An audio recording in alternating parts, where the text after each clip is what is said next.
Lesson 2. You don't change behavior, you change your identity. In the last lesson, he wrote down a few rules that you've been carrying around like they were facts, and he found at least one example of someone who broke each one. Now, if you actually did that exercise, you already know something important. Those rules weren't as solid as they felt. Now, today we're going to talk about why that matters and why most attempts at change fail anyway, even after someone sees the fact in their old belief. Because here's the thing nobody tells you. Knowing a belief is false doesn't automatically change your behavior. There's a layer underneath that belief that has to shift too. So here's the question for today. What if you've been trying to do something different when the actual problem is that you're still being someone who doesn't do that? Now go grab your notebook from last time nearby, and we're going to build directly on what you wrote. Now there's a study out of Stanford that gets cited constantly in behavior change research, and for good reason too. It's a clean, simple demonstration of exactly what I'm talking about. Researchers were trying to figure out how to get more people to actually show up and vote.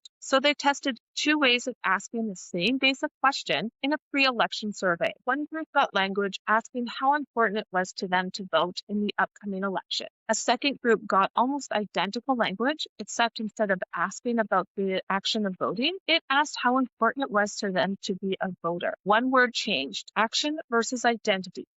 Vote versus voter. When researchers checked actual voting records afterward, the group that had been asked about being a voter, the identity language, turned out to be a meaningful higher rate than the group asked about the action of voting. Same election, same people, more or less. The only difference was whether the question planted an identity or just described a task. That's the whole lesson in miniature. Telling someone to do a thing recruits effort. Asking someone to be a certain kind of person recruits something much deeper, and it shows up in what they actually do, not just what they intend to do. Now, here's why this matters so much more than it sounds like it should. When you try to change a behavior without touching the identity underneath it, you're asking a system to operate outside of how it currently defines itself. And systems don't do that quietly. They correct back. They think about the version of this you've probably lived through. You set a goal, you make real progress, and then somewhere along the way, almost without deciding to, you find your way back to where you started. Everybody calls that self-sabotage, like it's some kind of character defect. It's not. It's a system protecting its own definition of itself. If you grew up watching the adults around you operate at a certain level, financially, professionally, relationally, some part of you quietly calibrated that to as normal for someone like me. And when you push past that line, it doesn't feel like success. It feels like danger, like you're about to be exposed as someone who doesn't actually belong there. So you find a way back to the line, not because you're lazy or undisciplined, because the line is tied to your identity.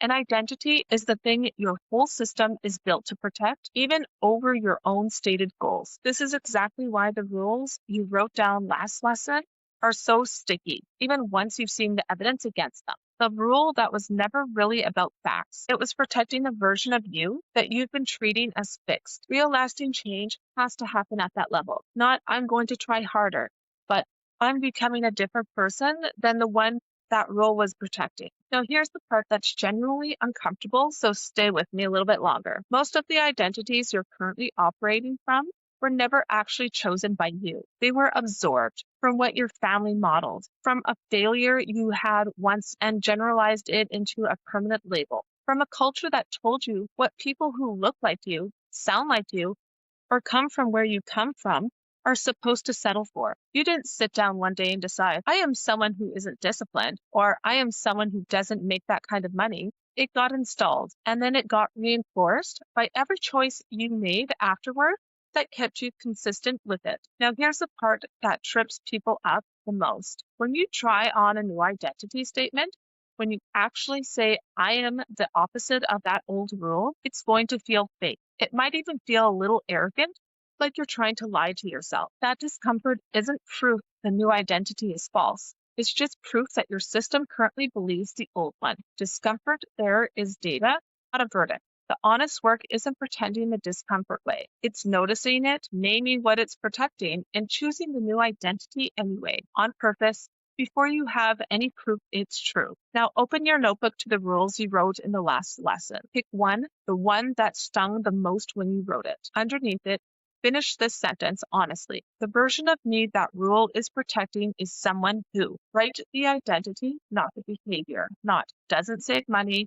but isn't the kind of person money sticks to, or whatever the honest, uncomfortable version is for you. Now, directly below that, write the opposite and write it starting with I am, not I want to be or I'm trying to be. Full sentence. Say it out loud once, even if it feels strange coming out of your mouth. Last step, and this one is one that actually matters. Before today is over, do one small specific thing that only a person with that new identity would do. Not a huge gesture, something almost boring. The kind of thing that identity would just do without making a production of it. If your new identity is, I am someone who follows through, that might mean replying to one email you've been avoiding today without even telling anyone you did it. Now, you have a new identity statement and one piece of proof for it, even if it's small.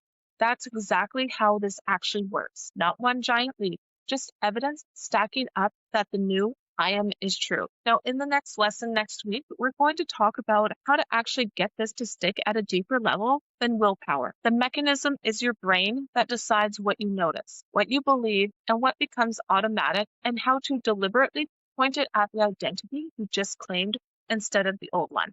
I'll see you there.